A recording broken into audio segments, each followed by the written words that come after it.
sa PBB Lucky Season 7. Matapos ang serye ng Dreamhouse Challenges, si Tanner ang matagumpay na nanalo ng brand new house and lot.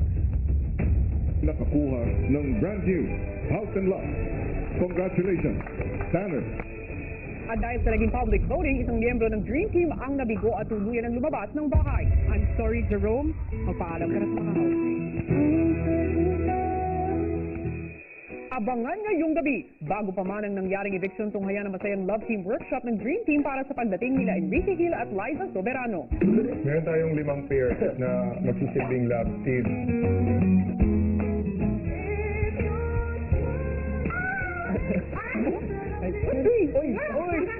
Isang gabing siksik sa katatawanan, kakiligan at kasiyahan. Yan ang inyong pakatutukan mula sa Dream Team ng Pinoy Big Brother, Lucky Season 7. Gumising ang housemate sa isang kakaibang wake-up call. Ang tagal-tagal na nun! Ba't kami nandito pa rin? That was just one mistake, Ali. Am I not enough? Pangit pa ako? Nagalit-salit pa ako? No. Why? Actually, housemate, ang naririnig nyo ay mga linya sa bagong pelikula ni Liza Soberano at Enrique Gil na My Ex and Wife na magpi-premiere na ngayong Feb 14. Sa dining area, nagkaroon ng haka-haka ang housemate sa narinig na wake-up call. Ang tanong dyan, Kuya Jerome, is bakit handun pa rin?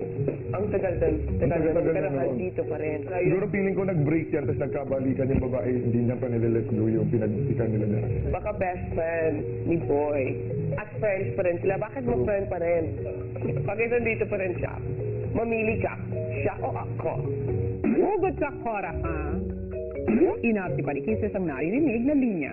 Tagal-tagal na nun! Ba't kami nandito pa rin? That was just one mistake, Ali. Am I not enough? Yung babae na niningin ng paukutan. Kapalit-palit pa ako. No. Uy, Kisses! Run! Zombie!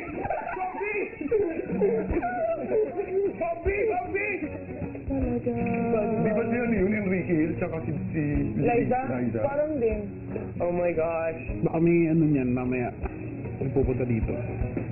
Maya-maya pa pinatawag ni Kuya sila Nico at Jerome. Jerome at Nico, may task akong ibibigay para sa inyong lahat. Para sa magiging cast, pipili si Jerome at Nico ng mga magiging magkakapares sa love team at pagkatapos ay kailangan nila mag-ensayo ng 5 elemento na meron ng isang nakakakilig na love team. Ang titigan, habulan, yakapan, banggaan at saluhan at batuhan ng madamdaming linya. Paglabas ng confession room, agad ibinalita ni Nico at Jerome ang kanilang task. Yung wake-up call natin is about ano na di ba love team. Ito kami para ang maging host ng ating show. Ngayon, lahat obligadong umacting, walang magagalit sa pairing sa. Meron tayong 5 pair na magsisilbing love team. Ang pagpapares ay binasi po namin sa chemistry ng bawat love team na bubuin natin.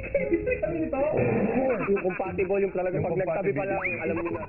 Na may killing factor. Yeah. Okay, Present present natin. First pair, dito muna tayo. Nonong and Jinri. Yan, kailangan gentleman. Oo, gayahin si Kuya Nong, ha? So, itong ating unang pares, Jinri And Nonong. Gano'n nakatagal yung love team niyo ba? Gano'n nakatagal? Nag-umisa to sa Vietnam pala. Sa Vietnam, so ilang buwan yung 6 months Teka na? lang, hindi niya alam na lang. Hindi alam. Ito naman, hindi ka ba nahihirapan ng usap yan? Nagkakaintindihan ba kayo every eksena? Oo naman, actually sobrang magkakilala na kami talaga. Oh. As in lahat, ganun. Ano nga pala apelido mo? Ano ba pangalan ng pares mo? Ginong. Ano ulit? Ginong. Ready ka na pa? Ready na ako. Maraming salamat. Jinri. Napaka-gentleman ano ni Nonong, no? Nakaramdam na ramdam mo talaga yung pagiging gwapo Yeah. nila. So, ano pinainis na na-pair natin? Itong pair to, bago pa lang sila sa showbiz, pero ang dami na nilang